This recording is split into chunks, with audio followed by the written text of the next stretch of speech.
자, 요번에 이제 살펴볼 것은 이제 그 에스파냐 신대륙 경유과 관련된 내용인데, 요 부분이 이제 예전에 기출이 한 두세 문제 정도 나왔거든요. 그래서 요거 되게 중요한 주제니까 좀 유심해서 좀 유념해서 좀 봐주시고요. 자, 그럼 내용을 볼게요. 자, 신대륙에 있어 16세기 초에 20년간 직접적인 탐험가 시대였다면 다음 30년간은 에스파냐 직업적인 전문가, 정복자, 그러니까 콩키스타가 들어가는 시대였다. 자, 이 그 정복자들은 극히 적은 수의 병력을 짧은 기간에 대한 중남미 토착 문명을 파괴시키고 유럽 최초의 강대한 식민지 제국을 건설했다. 그렇죠? 그러면서 이제 여기 두 번째 단락에서는 그 주로 이제 아메리카 대륙에 있었던 그 뭐냐면 여러 문명들에 대해 소개를 하고 있는데 요 관련돼서 뭐 짤막하게 마야 문명, 아즈테크 문명, 그 당시 잉카 문명 정도 이렇게 설명을 하고 있었어요. 하고 있어요. 그래서 얘네들은 이제 주로 이제 유물 유적을 통해서만 알 수 있지 기록물을 남기지 않았어. 기록물이 남아 있더라도 해석이 안 돼.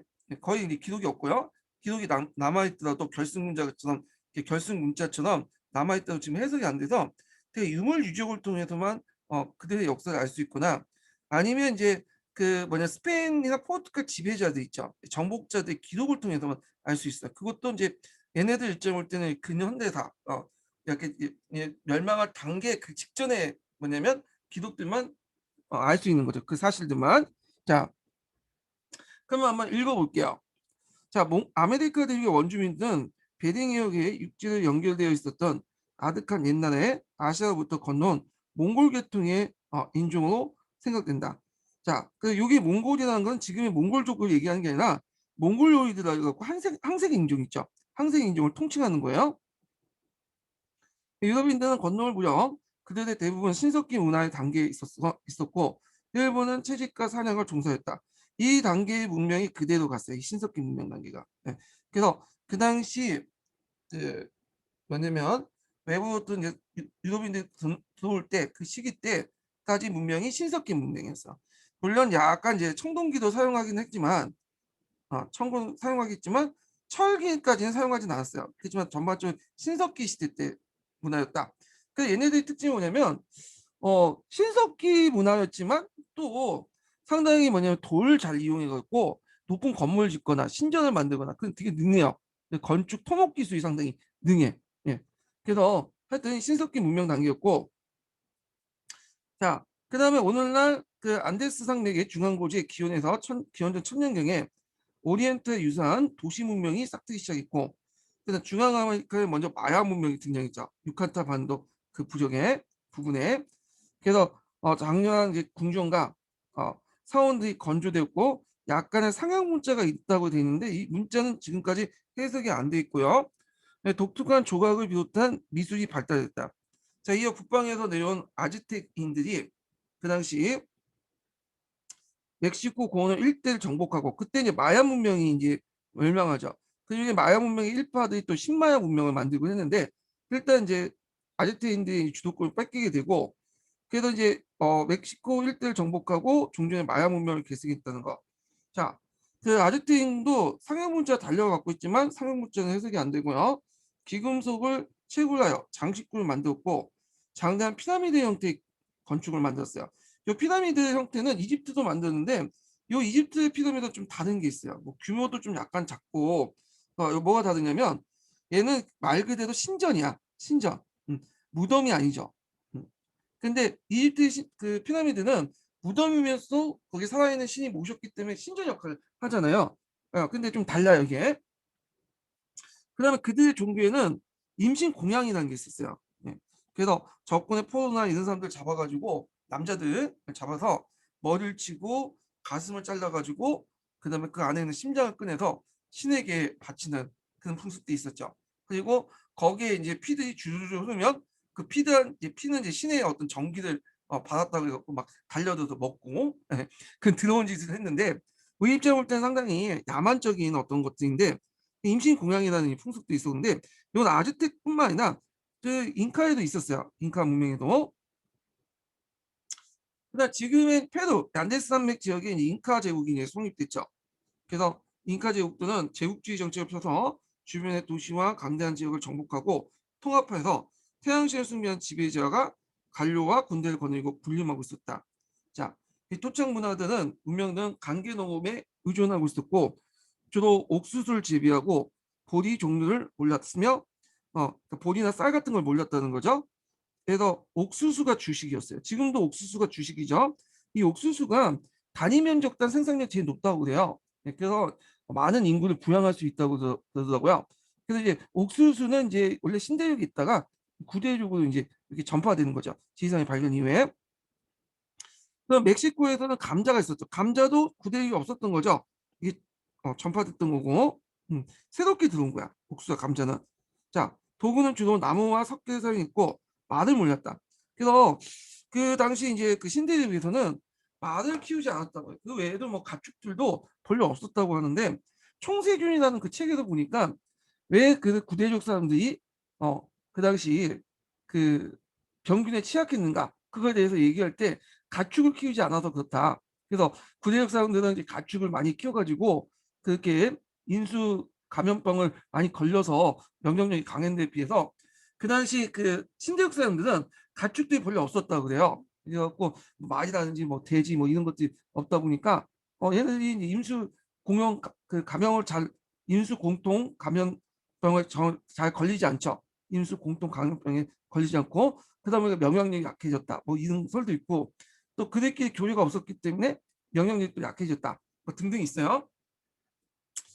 하여튼 근대 번에서 금은세공 기술은 되게 발달됐다.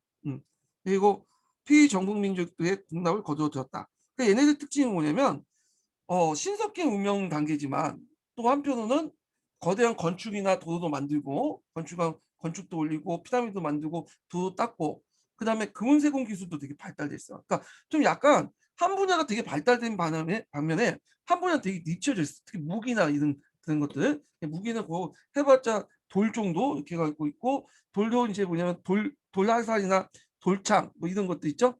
예.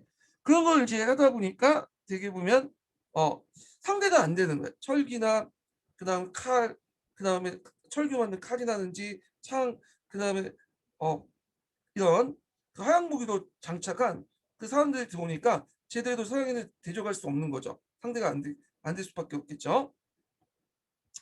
자, 그러면 얘네들이 이제 뭐냐면 하나하나 이제 파괴돼 나가는데 자, 파괴된 내용들을 이제 볼게요.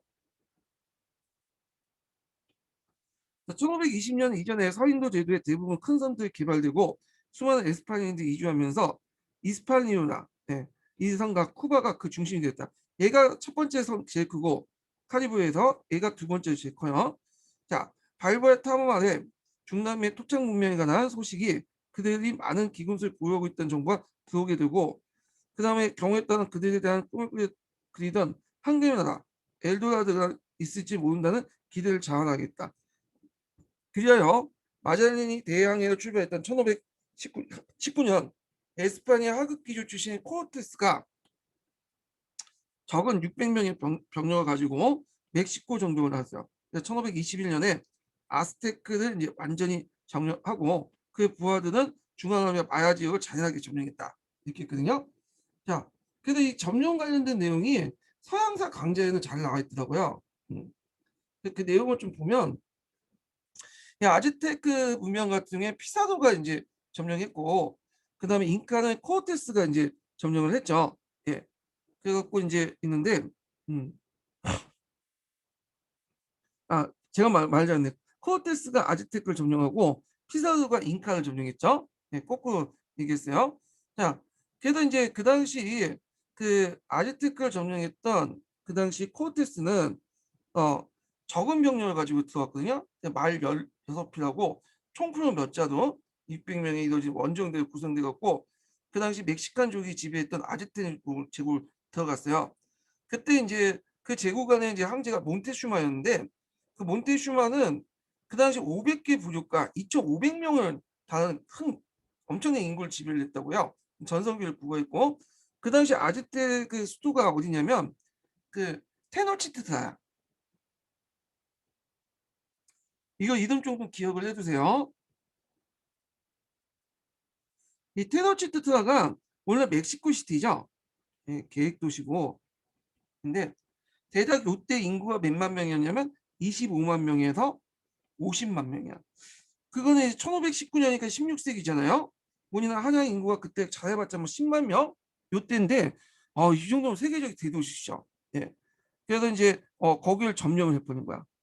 근데 이 점령을 했고 그 다음에 이제 이에서 잉카 제국을 점령했던 사람이 그 피사노죠. 이 피사노는 더 미천한 출신이야. 얘는 하급기주 출신이지만 얘는 좀 망나니 같은 그 애들인데, 자 피사노는 얘는 뭐냐면 코르테스 원정대보다 더 적은 병력을 가지고 왔어. 그래서 코르테스 600명이잖아요. 얘는 180명이야. 말 27표 가지고 와서 가는 거야. 그때 이제 잉카는 1600명이 있었어요. 인구를 통치하는 거대 제국이었는데 얘네들은 여기를 쉽게 점령을 했죠. 그래갖고 이제 그렇게 해서 결국에는 이 아즈테크와 잉카 문명을 완전히 파괴하고 중남미 일대 강대한 지역을 에스파냐 식민지로 만들었던 거죠. 예. 그래서 이 내용도 있는데, 자 그러면 얘네들이 그러면 잉카나 뭐 아즈테크 같은 잘 나갔던 그 문명들이 그런 조그만 그 무리들에 의해서 그렇게 쉽게 무너진 이유가 뭐냐? 요걸 이제 좀 봐야 될 텐데 여기 서강제에 있더라고요. 자 일단은 첫 번째 이유가 그 정복 과정의 유도민들이 우월한 무기를 가지고 있었다는 거죠. 예전에는 예전에 원주민들은 고작 신석기 정도 돌가리니 동란치니 뭐 그 정도 가지고 있었던 애들이죠. 그리고 뭐 살생 무기보다는 타격해 갖고 죽이는 무기를 많이 가지고 있었어요. 왜냐하면 그 앞에서 언급한 것처럼 그 갖다 바쳐야 되는 사람들에게 임신 고강을 했는데 사람을 죽이면 안 되죠. 신을 바치기 전까지 살아 남겨둬야 될 거 아니에요. 그러니까 이런 타격용 무기가 발달된 반면에 뒤에 반해서 유럽인들은 기본적으로 그 창이라든지 칼도 있었고 철기 문화를 바탕으로, 그 다음에 또 총포류도 가지고 있었죠. 상대가 안 되는 거야. 깨질 수밖에 없겠죠. 또 두 번째는 뭐냐면 정치적 분열이야. 인구는 되게 많지만 얘네들이 단합을 못했어. 왜냐면 이 아즈테크가 잉카 지배자들이 자신의 지배 영역 확대하는 과정에서 수많은 반대자를 만들었죠. 적을. 그래갖고 얘네들이 왜 적을 많이 만드냐, 일단은 강압적이었다는 거, 정복 과정이. 그러니까 예전에 구대역전의 지배자처럼 그 피지배층들에게 적정하게 당근과 채찍을 두면서 했던 게 아니라 무조건 점령하면 약탈하고 죽이고 또 임신공양 바치고, 그러다 보니까 뭐냐면 불만을 가질 수밖에 없겠죠. 당연히 얘네들이 누가 웃겠어? 피지배층들이 그 당시 서양에 왔던 그 정복자들과 결합을 했어요. 그래서 얘 두 제국을 공격할 때 같이 싸우게 되고, 세 번째가 뭐냐면 유도민들이 뭘 가지고 왔죠? 네, 유도민들이 그 당시 질병을 가지고 왔죠. 질병. 네. 이 구대륙에 속했던 유대민들은 오랫동안 천연두, 패스트, 온갖 질병을 노출됐잖아요. 그래서 많은 사람들이 죽고, 그렇죠. 그 과정에서 명령력을 얻게 되고, 그것이 이제 뭐냐면 후대까지 연결됐는데, 근데 원주민들은 그런 게 없었어. 질병에 되게 취약해. 그냥 앞에서 언급한 것처럼 그들끼리 개별적으로 살다 보니까 이게 뭐냐면 질병이 투착 질병 외에는 별로 없어요. 네. 그러다 보니까 이제 어떻게 돼요? 상당히 구대육에 처음 접했던 질병에 쉽게 무너지게 되죠.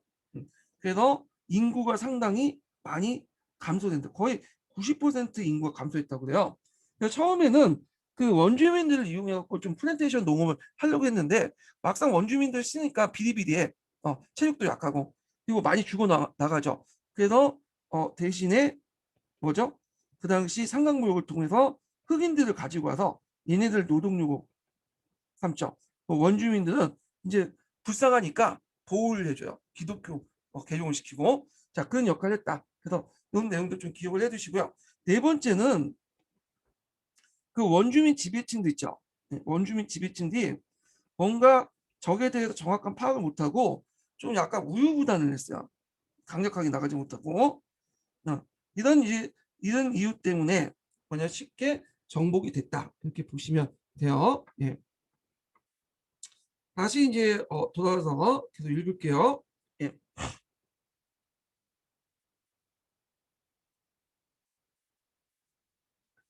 자, 이러한 새로운 식민지는 에스파냐 왕국에 가는 별도 국왕이 직속하였고 이의 통치를 위해 별도 왕실회의가 마련됐다. 현재는 국왕이 임명한 총독과 지방장관이 행정에 책임을 지고 도시와 지방에는 자치적 기구가 설치되었다. 자, 에스파냐 시민사업에서 있어 이교도이고 그들은 야만적이나 원주민들은 교화 사업의 중요한 목표가 되었죠. 그래서 이 원주민들 어떻게 하면 카톡을 개종할까 이렇게 했고, 그래서 어느 정도 나름대로 성공은 했어요. 그래서 지금 그 남미 지역의 이제 주요 종교가 뭐야? 라틴 아메리카 주요 종교가 카톨릭이죠. 예. 그래서 이제 식민지에는 프란치스코파라든지 뭐 비롯해 수도사들이 많이 활동을 했어요. 그래서 이들이 이제 발언권이 이제 그 뭐냐면 강했는데 이들 중에 일부가 원주민 편에 입각해서 이제 좀 기록을 많이 남겼어. 왜냐면 그때 원주민들이 막 착취당하고 그랬거든요.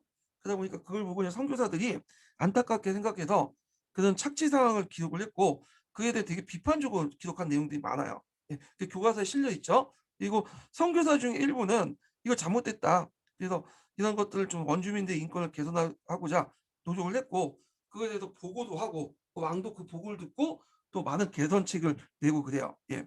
다 모든 선교사들이 그렇다는 건 아니고 일부 선교사들이 그런 활동을 했다. 이렇게 보시면 되겠죠. 자, 또한 왕권의 정의를 구현하기 위해 설치된 법정과 이를 관장하는 법관은 국왕에 매우 충실했다. 그래서 그들은 국왕의 심의를 받고 경우에 따른 총독이나 지방장관에 대한 감시 역할을 했다. 이렇게 있는데, 자, 요 왕이 직접 통치하는 구역은 이게 마치 이렇게 선후관계가 왔다 갔다 해가지고 좀 문제가 있는데, 처음에는 얘네들이 이제 그 앞에 그 뭐냐면 정복자인 그 코르테스나 피사도 그 후계자들 정복자 있죠. 콩키스타도 예, 이 정복자들이 직접 이제 통치를 했어요. 왜냐하면 정복자들 입장 올 때는 자기 돈 들여갖고 사병 이끌고 왔잖아요. 그러니까 왕은 이제 계약 관계를 통해서 통치권만 형식적으로 인정해 주는 거고, 그래서 실제로 이 정복자들이 직접 지배를 하게 됐다가 나중에 이제 요게 이제 정복자들이 봉건화되고 막 그러니까 안 되겠다 해갖고 직접 지배로 바뀌게 된 거야. 그래서 원래 요런 거는 직접 지배에 관련된 내용이에요. 요 내용은. 그러니까 정복자 통치 에코미한다 그런 내용들은 그 뭐냐면 어, 뒤에 생긴 제도가 아니라 그 전에 생겼던 거고 요 에코미한다나 이런 걸 통해서 통치를 했던 거고 나중에 이제 직접 지배를 하면서 이런 행정구역이 만들어진 게 된 거죠. 예. 뭐 이렇게 있고 자, 그다음 식민 통치에서 가장 어려운 문제는 원주민을 가는 것이었다. 자, 이에 대한 에스파냐 정부는 형식적으로 간대하고 인도주의적인 태도를 취했다. 즉 원주민은 국왕의 직접적인 신하로서 자연 노예로서 노예될 수 없고 토지와 재산을 항해하며 에스파냐 법정에 제소할 수 있다고 규정했다. 요것도 선후관계가 좀 잘못됐어요. 요것도 에코미안다 제도 이전의 얘기야. 네, 이거 먼저 실시하고 나서 그 문제점 때문에 그런데 요 조치를 취했던 사람이 누구냐면 이사벨라 여왕이야. 이사벨라 여왕. 근데 여기 책 읽다 보면 뭐 에코미안다 제도하고 여기 뭐 무슨 제도가 또 섞여 있어. 좀 나중에 뒤에 얘기했지만 나타난 어, 레파르티 미 레파티 미에토 제도, 미엔토 제도 이런 제도가 막 섞여 있어요. 그래서 이게 뭐 정의가 왔다 갔다 이 사람이 저 알지도 못하면서 쓴 것 같아. 선후관계도 적혀 있고 어, 바뀌고 막 그러는데 그 제도도 왔다 갔다 하고. 예. 그래서 이제 뭐 죽은 사람한테 따질 수는 없잖아요. 이 사람 죽었잖아요. 예. 그래서 일단 요걸 좀 정리하면서 읽을게. 선후관계를 좀 정리하면서 자, 일단은 정복자들이 처음에 왔을 때는 뭐냐면 에코미한다 제도를 실시했죠. 이게 처음 제도예요. 근데 에코미한다 제도가 이제 뭐냐면 여러 가지 문제가 있었어요. 예, 이런 것들 좀 얘기할 텐데 거기다 에코미한다 제도 외에도 무슨 제도를 실시했냐면 나파르 티미에트 제도를 실시했어요.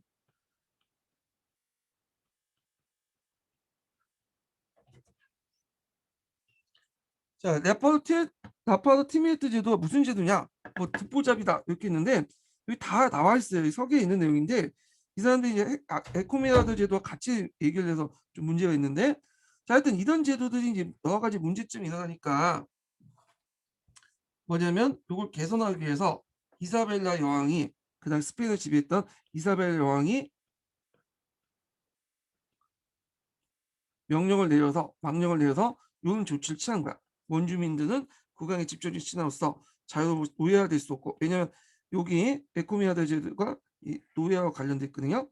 토지와 재산은 항해 및 에스파냐 법정에 제소할 수 있다. 요 내용이야. 이게 이건 에코미아드 제도를 개선하기 위해서 내용 나온 조치고, 그래도 문제가 해결되지 않으니까 그 당시 뒤에 독일 왕정 칼 5세, 그러니까 이제 스페인 왕도 겸했죠. 칼 5세라고 하는데, 이 칼 5세가 이제 세 번째 조치를 하는데 아예 에코미안도 제도를 폐지시켜요. 문제가 되는. 그리고 나서 새로운 법을 실시하죠. 이게 뭐냐면 인디아슨 신법이야.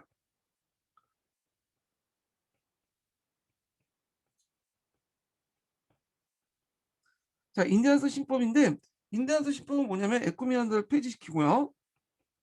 문제가 됐던 또 원주민들을 노예시키는 것을, 원주민 노예로 만드는 제도를 못하게 하고 법적으로 토지 상속을 금지시켜. 에코미아는 토지 상속을 인정해주는 그런 내용이거든요. 그래서 정복자의 토지 상속을 금지시키고, 그 다음에 원주민들을 똑같이 본토에 있는 스페인들과 같이 똑같이 취급해요.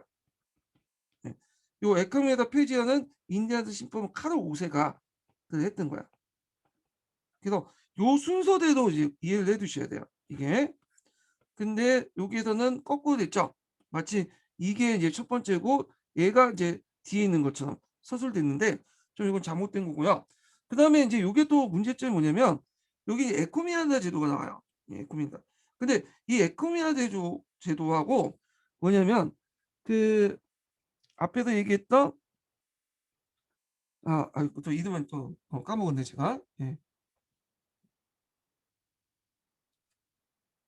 그 에코미안다 제도하고 그 다음에 그 앞에서 얘기했던 그 라파르티 미아투 제도가 이 구분이 안 되시 같이 섞여 있어. 그러면 어떻게 돼 있냐? 그 당시 에스파냐 정부는 이제 그 당시 입식자들, 그 정복자들이죠. 욕구를 이제 축적하기 위해서 에코미안다 제도를 실시했는데, 에코미안다 제도는 여기까지예요.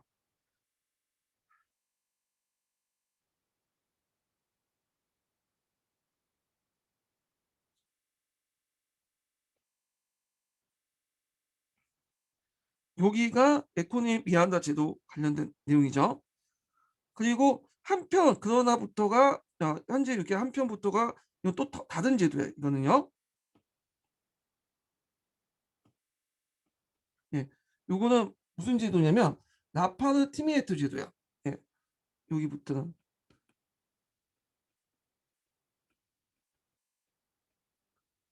그래서 여기까지가 파란색 표시할게요. 예.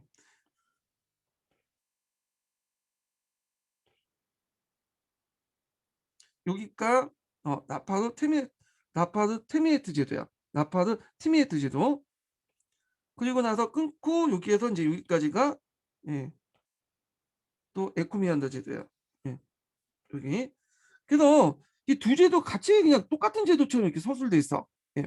그래서 여기 그 녹색 책을 이렇게 칠한 거 있죠. 형광펜에서 칠한 게 여기 뭐냐면 라파르 어, 티아트 제도. 여기 이제 볼 수 있죠. 여기 영어 보면 라파르 티아트 미토 제도죠.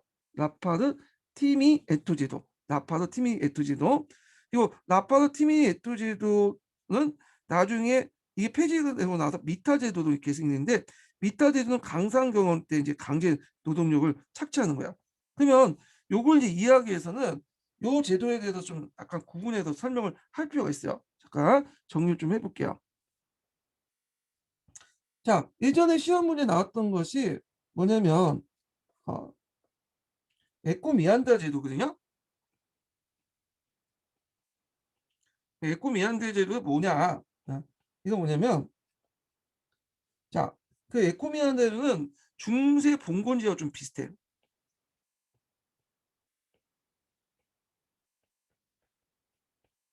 그래서 일단 왕이 정복자들에게 인민을 하사해요. 인디언들을. 원주민들 이제 분배를 하죠. 원주민과 땅을 분배를 해줘. 그러면 정복자는 그 당시 이 뭐냐면 원주민들 보호해 주는 거야. 예. 원주민들을 보호해 주는데, 그래서 중세 기사들이 원주민들 보호해 주는 것처럼 원주민을 보호해 줘요. 예. 그 대신에 뭘 받냐? 얘들부터 중세 시대 농노들이 뭘 갖다 바치죠? 부역을 갖다 바치고, 그다음에 노동력도 제공해 주죠. 음. 원주민들 노동력과 이런 것들 제공받아요. 예. 근데 거의 착취죠. 착취예요. 그래서 얘들이 거의 노예화 돼. 예. 그리고 정복자는 봉건 세력으로 이렇게 되어버리고. 예. 그리고 또 얘네들은 또 원주민 보호에도 기독교를 또 뭐냐 포교하는 어떤 의무도 받게 돼요. 예. 그러니까 이 에코미아는 제도는 그 부역과 노동력을 제공받는 대신에 원주민을 보호하고 기독교를 포교하고 그 지역을 거의 뭐냐 중세 봉건제처럼 완전 통치하는 데야. 예. 자, 근데 이거는 좀 말이 많았어. 너무 착취한다. 그래갖고 나중에 아까 말했죠. 인디아스 신법에 나온 것처럼 이걸 폐지시키죠. 폐지시켜요. 잠깐만, 아유, 폐지시킨다. 네, 기억을 해두시면 되고, 그렇지만 계속 지역에다가 이 에코메 제도는 폐지한 이후에도 계속 남게 되죠. 예, 어떤 지역은. 자, 그 다음에 이제 두 번째 이제 제도가 그 아까 전에 섞여 있던 라파르티미에토 제도예요. 아, 발음하기도 힘들어.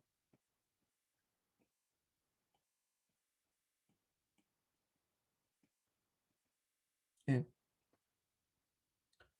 자, 이 나파르 티미에토 제도는 어떤 제도냐? 자, 이런 거는 이제 봉건적 유사한 게 아니라 강제로 이제 뭐냐면 징발할 수 있는 제도야, 노동력을. 근데 앞에는 공짜로 해줬잖아. 원주민을 보호하고 기독교 포고한 대가로 공짜로 해주는데 얘네들은 노동력 징발했지만 돈을 줘야 돼. 임금을 줘야 돼요. 임금을 제공을 해줘야 돼. 노동의 대가로. 예. 그래서 이 강제 노동력 징발인데 약간 뭐가 비슷하냐면 일제시대 때 우리나라가 이제 그 일제 강점기 때 전쟁 시기 때 많이 징발당했잖아요. 뭐 정신대라든지 뭐 이렇게 해서 그때 임금을 지급했죠. 예, 물론 아주 조그맣게 지급했지만. 예. 그래서 그때 임금을 제공했는데 거의 뭐냐면 되게 낮은 임금을 줬죠. 그래서 이 나파르 티미에트 제도도 약간 문제가 있다서 폐지가 돼요. 그리고 이걸 계승한 것이 뭐냐면 뒤에 있는 미타 제도예요. 미타 제도. 잠깐만요. 미타 제도. 자, 이 미타는 라파르티미에트를 계승한 제도인데 약간 유사해요. 근데 이제 주로 이제 어느 지역에 이제 주로 하냐면 노동력이 많이 필요한 지역 있죠.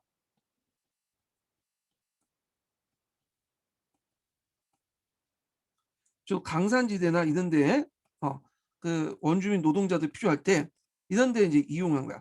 얘네들도 강산지대에서 노동력을 동원하고 징발하고 임금을 제공해요. 낮은 임금으로. 그래서 에코미안데 제도하고 라파르티미에트 제도는 다 둘 다 똑같이 착취하는 제도지만 약간 달라요. 에코미안데 제도는 마치 중세 봉건 영주처럼 그 지역을 점령해가지고 그다음 원주민 보호하고 기독교 포고한 대가로 그 원주민부터 부역이나 노동력을 제공받는 그런 대가도 없어요. 예. 그리고 거의 이제 정복자 봉건 세력처럼 이제 그냥 활동했던 거고 라파르티미에트는 일단은 그 지배권은 상관없고 그 지역에 강제 노동력을 징발해서 그 원주민 노동력을 이용한다는 낮은 임금을 제공하는 제도였다. 그가 유사한 제도가 미타 제도였다. 이렇게 보시면 될 것 같아요. 예. 그래서 요걸 좀 구별해서 보셔야 돼요. 요걸요. 근데 여기는 구별 없이 관련된 내용이 적혀 있더라고. 그리고 요 관련된 내용은 또 서양사 강좌에도 있어요. 서양사 강좌는 에코미안다, 라파티미에트 제도, 미타 제도만 언급돼 있지 내용이 없더라고. 자, 그러면 다시 넘어갈게요. 자, 그러면 에코미안다 제도를 볼게요. 먼저 이제 노란책 것부터 볼게요. 노란책. 노란색 칠한 거부터. 일정한 영지를 주고 영지 내 원주민으로부터 공납을 징수할 수 있는 권리, 에코미안다로 부여하는 편. 자, 이 에코미안다는 이걸 영지를 부여받은 사람을 보통 이제 에코멘다로 하거든요. 되게 이식자들. 그러니까 얘네들이죠. 예, 얘네들 정복자들이나 정복자 후손들이죠. 자, 위에 악용되지 말라는 법이 없었다. 에코미안다는 사법권이 포함되어 있지 않았으나 실제 이 제도는 원주민에 대한 착취 원천이었고, 에코미안다 멘더러가 보호의 대가로 벌어들인 공납으로 가장 유리한 그 사업을 경영했고, 원주민의 강제 노동력을 부여했다. 네, 그냥 대가도 없어요. 이거는요. 근데 이에 반해서 중간에 푸른색으로 친 거 있죠. 노란색 친 거 말고 푸른색으로 친 거 보면 녹색이죠. 녹색으로 친 거 보면 현지의 실정을 감안하여 원주민에 대해서 강제 노동을 요구할 권리가 있어요. 요거는 뭐냐면 아까 쯤에 말한 것처럼 레파로 티미에트 제도죠. 여기 적혔죠. 레파로 티미에트 제도로서 또는 그 유사 제도가 미타가 있어요. 예, 인근 집을 규정했다. 여기까지가 레파로 티미에트 레파로 어, 레파로 티미에트 제도예요. 예, 레파로 티미에트 제도. 음. 아유, 스페인어니까 더 어렵네, 발음하기가. 그래서 여기와 그 뭐냐 노란색 친 부분과 그다음에 여기 그 녹색 친 부분이 다른 제도다, 이렇게 보시면 돼요. 예, 마치 같은 제도처럼 이렇게 기술되어 있는데 실제 다른 제도예요. 예.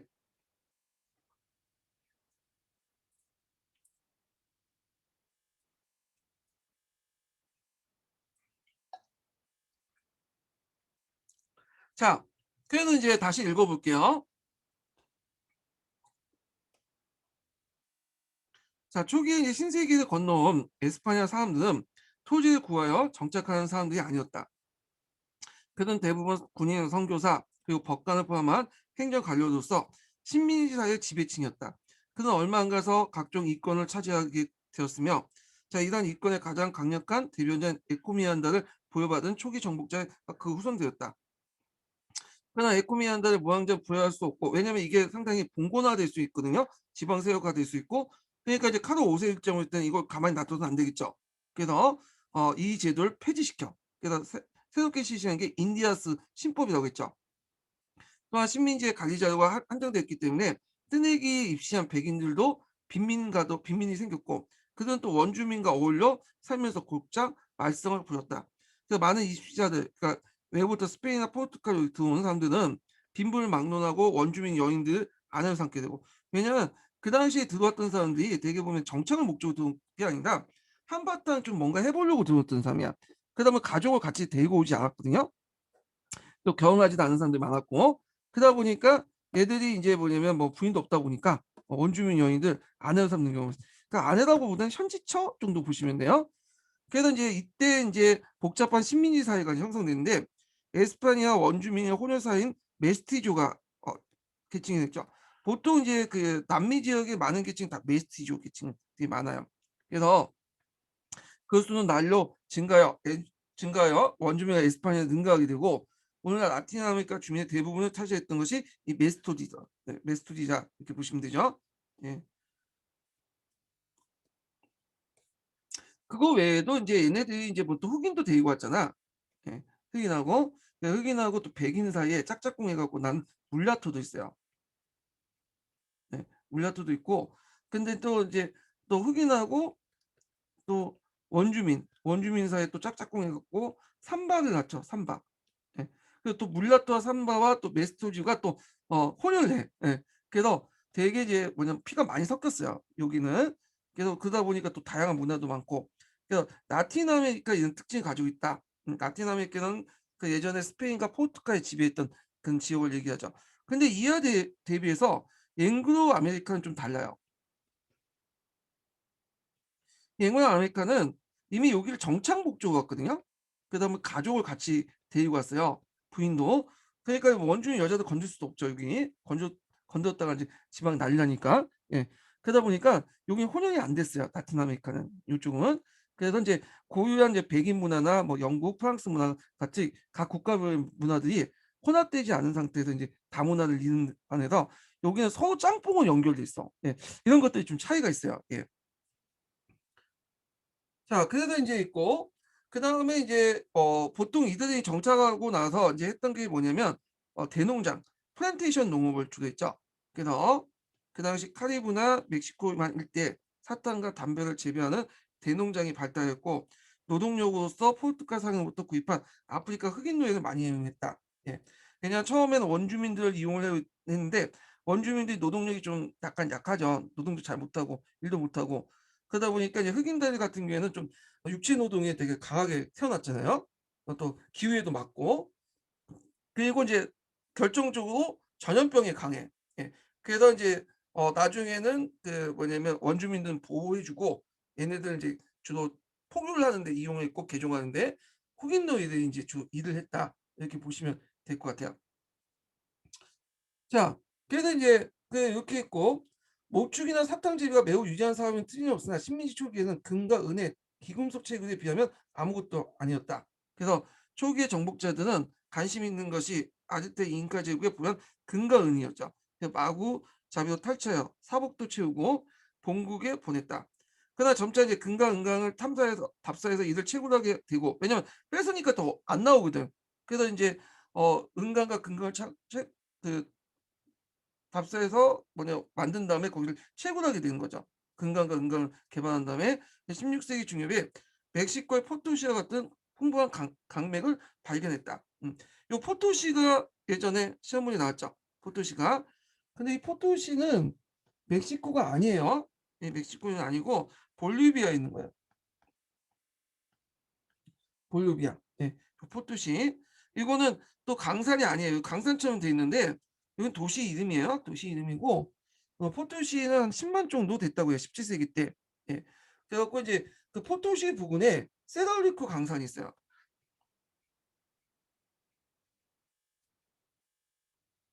이 세랄리코라는 말이 스페인어로 부유한 산이라는 뜻이야. 거기에 가 보면 이제 은이 많이 발굴됐다고 했죠. 그래서 그때 이제 이 포토시 부근에 세드리카 강산이 이제 번성하니까 포토시가 17세기 때 도시 10만이 넘을 정도 인구가 컸다고 그래요. 예. 그리고 이제 요거는 관련 무역과 또 관련돼 있죠. 예. 그래서 요거 예전에 기출에 나왔어. 포토시 관련돼서. 예. 그래서 이 포토시 나중에 이제 그 관련 무역할 때 어 좀 설명을 할게요. 요 부분은. 예. 아 지금 설명할까요? 이 관련 무역? 이 관련 무역을 설명하는데 잠깐만요. 예. 요게 인제 예전에 시험 문제 나왔기 때문에 일단 설명하고 넘어가겠죠. 이 지도가 적당한 거 없네. 음.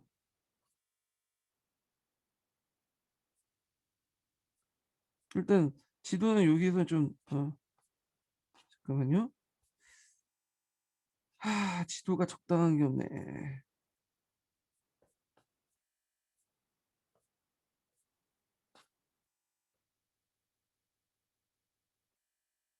네.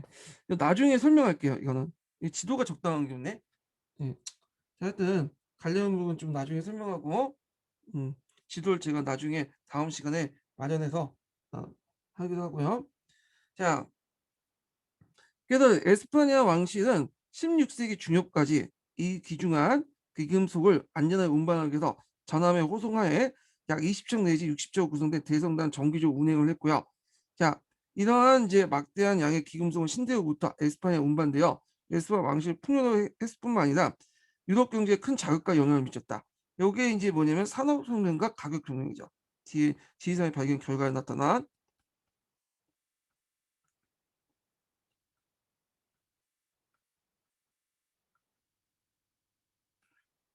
예. 요거 좀 기억을 해 두시고요. 자, 그다음 지리산의 발견 결과 넘어가기 전에 서양사 강좌 내용을 한번 읽어 볼게요. 예.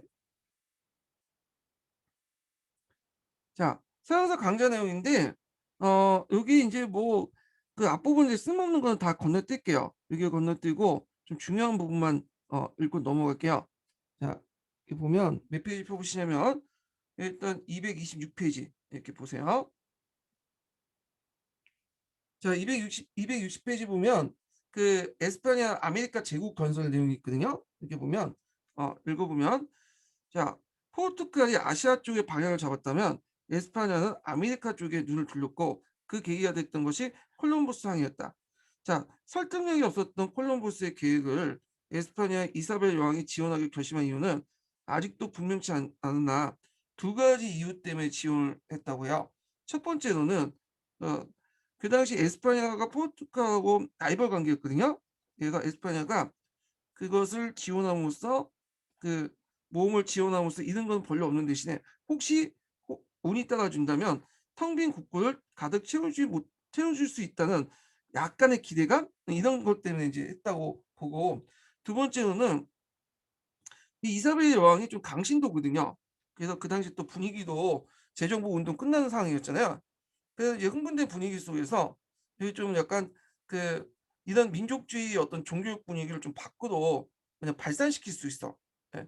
발산을 할 필요가 있겠죠. 그 이런 측면에서 이제 한 것 같아요. 두 번째로는 국내 오랜 대무슬림 투쟁이 승리에 끝나고 가고 있던 흥분된 분위기 속에서 민족적으로 종교적 분위기가 매우 고양된 상황에서 무리한 계획도 어찌면 기적적으로 성공할 수 있다는 생각이 했을 것이 모른다. 근데 저는 이거는 약간 서강자선 썼던 분의 어떤 개인적 생각 같아 교수님의. 예. 그리고 이제 요 내용 부분 뒷부분은 이제 앞에서 얘기했으니까 건너뛰고요. 자, 여기 보면 이제 다음 장 넘어가면 콜럼버스의 아메리카 발견과 에스파냐 소유권 선언에서 포르투갈 이의를 제기하자 에스파냐 측이 공항 알렉산더 6세에게 중재를 요청했어요. 이 사람은 에스파냐거든요. 그러니까 당연히 에스파냐에게 유리하게 평가했죠. 그래서 이에 이제 교황은 1494년 교령을 내려 콜럼버스에서 발견됐거나 앞으로 발견된 모든 지역은 카스티아 땅이다. 카스티아는 스페인 땅이라는 뜻이야. 그래서 아조르스 제도와 카보베르데 제도에 서쪽 백내구에 해당하는 지점은 남북으로 가상의 섬을 긋고 이 섬 쪽의 서쪽은 에스파냐 영해라고 선언했다.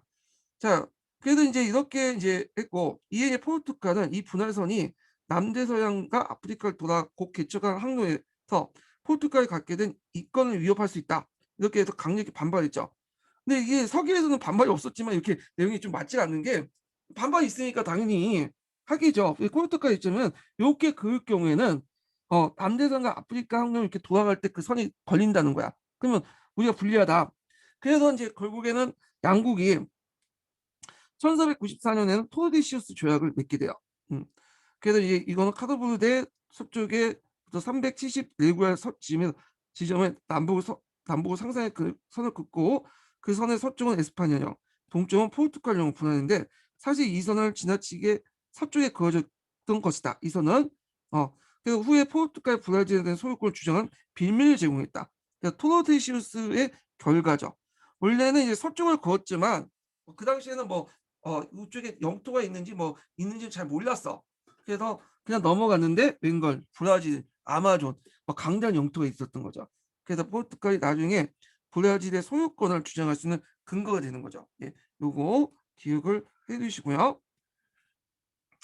자, 그 다음에 쭉 넘어가서 그 당시 이제 그 비슷한 시기에 에스파인들이 좀 밑에 마지막 들러 볼게요. 자, 비슷한 시기에 에스파냐인들이 새로운 발견된 대륙을 아시아로 가는 길을 막고 있는 장애물 보기보다는 장차 이제 커다란 부와 권력을 가지고는 귀중한 잠재적 재산을 간주하고 관심을 갖게 되었다. 그래서 에스파냐인들은 아메리카 상원 포르투갈과 달리 해상무역 제국이 아닌 영토 정복과 정주, 식민화 방향을 했어요. 그러니까 거점 마련이 아니라 이 당시 이제 영토 정복이나 요게 정주, 식민화. 그러니까 스페인 사람들이 여기 와서 살도록 하는 쪽으로 방향을 잡았죠. 자, 이유가 이제 첫 번째가 뭐냐? 무엇보다도 그냥 카리브해에는 인도양과 포르투갈이 발견한 것과 같은 수지만 대규모 교육망이 없었고요. 그러니까 여기를 통해서 뭐 얻을 수 있는 뭐 향신료나 이런 것들이 존재하지 않았죠. 그때 당시에는. 자, 그 다음에 두 번째로는 이 에스파니인들 볼 때는 보통 포르투갈이 지배했던 이제 뭐냐면 나갔던 영역들이 인도 무울 제국, 뭐 중국 있고 그다음에 뭐 여기 동남아시아에 있는 내용 그 여러 국가들이죠. 근데 그 국가들은 비록 이제 뭐냐면 무력적으로 볼 때 이제 약간 포르투갈에 꼴린 적이 있지만 나름대로 국가 체제도 있고 또 무기도 가지고 있고 총포로도 또 가지고 있었잖아 얘들끼리. 그러다 보니까 내륙까지 못 진압하지 못했던 이유가 그런 이유 때문이잖아요. 근데 에스파냐 입장으로 볼 때는 아메리카 원주민들은 잘해봤자 얘네들 뭐 돌도끼 싸우고 막 하는 거니까 충분히 제압할 수 있다 이렇게 생각을 한 거야. 그래서 보통 이제 조그만 병력만 파견해도 그래서 이렇게 해서 에스파냐인들 볼 때는 아메리카 원주민들 무력으로 이렇게 무력 복속시켜 자신의 뜻을 따르게 하는 것이 그리 어려워 보이지 않았기 때문이다. 세 번째는 이유는 일종의 뭔가 사명감이야. 일종의. 그래서 이곳 주민들이 그리스도의 복음을 한 번도 접해본 적이 없다는 사실 분명히 읽고 그들 개종하는 사업은 에스파냐인들이 아메리카에 계속 머물려 있는 걸 정당화시켜 주는 명분을 제공했다. 이렇게 보면 되죠. 자, 그 이후에 이제 콜럼버스에 대한 견해가 있는데 이거 한번 읽어 보세요. 예. 이거 뭐 시험 문제 나올 것 같진 않으니까. 자, 그리고 그 밑에 이제 쭉 보면 자, 아메리카 영토 팽창은 정복자들에 의해서 주도되었다. 그래서 1520년 이후 약 30년 동안의 직업적 정복가들, 콩키스타도라는 시대라고 할 수 있는데 대부분 정복 사업에서 국왕이나 국가는 형식상 주체에 불과했고 실제 정복은 사적인 민간인 집단, 용병 집단이에요. 그들의 돈에 의해서 했기 때문에 나름대로 권리를 행사할 수 있겠죠. 그래서 국왕의 역할은 다만 그 사업을 허가해주고 그 허가에 대한 조건을 제시한 권리를 가지고 있습니다. 예. 그래서 초창기 때는 앞에서 언급한 것처럼 갑자기 그 의회를 구성하고 거기에 뭐 법관을 파견하고 지방을 파견 그런 것도 없었어요. 예. 그냥 지분을 얻을 때 이제 피사노나 그러니까 지분들이 피사노나 코르테스 같은 정복자들이 가지고 있기 때문에 그랬던 거죠. 예. 그래서 여기 보면 이제 아즈텍 제국, 잉카 제국을 정복했던 그런 코르테스와 피사노가 나오죠. 코르테스의 이제 아즈텍 제국 관련된 내용인데 이 부분 제가 이제 앞에서 언급을 했으니까 건너뛰고요. 여기에서 이제 기억할 것은 뭐냐면 그때 이제 아즈텍 제국의 수도가 테노치티트라다. 요것만 기억을 해두시면 돼요. 요거 세계사 교과서에 나와 있더라고요. 멕시코 시티 지금의. 그다음에 피사노라는 인물이 잉카를 정복을 했죠. 예. 그래서 이 두 정복자들은 막대한 양의 기금속을 전리품으로 획득했다. 그때 이제 소수의 유럽인들이 거대한 제국 앞에 말하는 인구도 많고 그런 제국들을 적은 병력을 가지고 뭐냐면 지배할 수 있었던 정복할 수 있었던 내용들이 있었죠. 요거 앞에서 언급했지만 정복 그 확인하면서 읽어보죠. 자, 첫 번째는 정복 과정에서 유럽인들의 우월한 군사적 기술과 도구가 매우 중요한 역할을 한 걸 틀림없다. 그다음 두 번째로는 훨씬 더 중요한 요인으로서 원주민 자신의 정치적 분열과 그들 교묘하게 이한 정복자의 전술이었다. 그래서 아즈테와 잉카의 지배자들은 자신들의 지배 영역을 확대하는 과정에서 제국 내 많은 반대자를 만들었죠. 뭐 인신공양이라든지 무자비하게 약탈하고 그러다 보니까 이들이 기꺼이 백인 침략자의 동맹이 됐어. 그러니까 침략자하고 손을 잡은 거야. 피지배층들이. 지금도 이제 우리도 마찬가지로 뭐 일본하고 미국하고 이제 들어왔을 때 미국 환영하지 일본하고는 영 아니잖아요. 예. 그러니까 같은 뭐 인종 있다 뿐이지 같은 피부색이고 같이 살았다는 것 뿐이지 서 갈등이 많았어. 원래 가까운 사람들끼리 갈등이 많아요. 가까운 민족인 국가끼리. 세 번째로는 음, 그 유럽인들이 가지고 있는 질병. 네 번째는 원주민 지배층의 어떤 우유부당 이런 것들을 이제 볼 수가 있죠. 자, 코르테스 피사도가 이렇게 정복한 제국부터 엄청난 양의 기금술을 가지고 왔어. 근데 그걸 보고 많은 사람들 너도나도 달려들기 시작했죠. 그래서 많은 정복자들이 와서 엄청난 폭력을 저지르고 그로 인해서 원주민 문명이 거의 파괴되었어요. 예. 그리고 이때 에스파냐 정복자들이 그 당시 했던 제도들이 나오는데 에코미안다 제도, 나파르 티미나트 제도, 여기 거 미타 제도 있죠. 근데 이제 여기에도 아쉽게도 요거는 설명을 안 했어. 요거에 대한 설명은 서계에서 얘기를 하고 있는데 앞에서 서계가 에코미안다 제도와 같이 얘기하고 있죠. 레오파드 티미에트 제도와 미타 제도를. 예. 그래서 요 에코미안다 제도만 설명했어요. 자, 에코미안다는 이론적으로 인디언들에게 보호를 하고 그들을 교육시켜 문명 세계와 기독교 세계 인도할 책임을 떠맡는 대신에 그 보답으로 돈도 안 줘요. 인디언부터 부역이나 공물을 제공받는 제도죠. 그러면서 근데 시간이 지나면서 이 제도가 노골적으로 노예제와 거의 구분될 수 없었고 그리고 에코미아다를 받은 땅을 받은 사람들이 정복자들 봉건화돼. 이거 별로 좋은 현상이 아니죠. 그래서 카르 5세가 인디아스 신법을 공표해서 요걸 폐지시켰다. 근데 에코미안다가 폐지가 되더라도 그 뭐냐면 그 잔재들은 계속 남아 있었다는 거. 지역적은 뭐냐면 또 존재를 하고 있었고요. 예. 그래서 제도적으로 폐지한 것이 그 얘기고, 실질적으로 많이 남아 있었다. 그 외에도 기억을 해두시면 될 것 같아요. 근데 파괴자 정복자 시대가 그리 오래되지 않았다.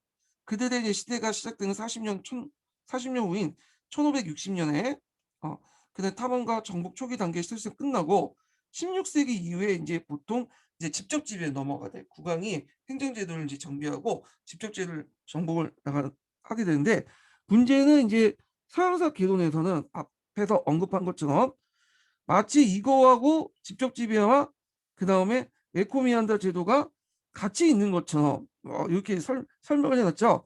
그래서 요거는 선후 관계가 안 맞는 것 같아. 요거는요. 그래서 오히려 서양사 강자를 보고 정리를 하시는 게 좋을 것 같아. 요거는요. 네, 다시 읽어볼게요.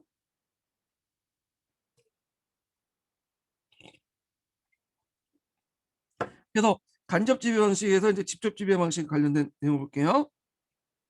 그래서 16세기 중반 이후부터 에스파냐인들은 아메리카 지배는 농업, 목축, 기금속을 위한 강상채굴 등의 형태로 점차 정착되었고, 그리고 부항령과 아우디에스시아 고등법원을 중심으로 국왕에 의해서 지배되는 행정제도 정비되었다. 그러나 16세기, 17세기는 에스파냐인은 라틴 아메리카 대륙을 완전히 지배했다고 말할 수 없다. 그래서 여기까지 나름대로 중앙 집권화 정책을 했지만 한계가 있죠. 요 정책의 한계가 그러나 붙어요. 이런 정책들의 한계를 보면,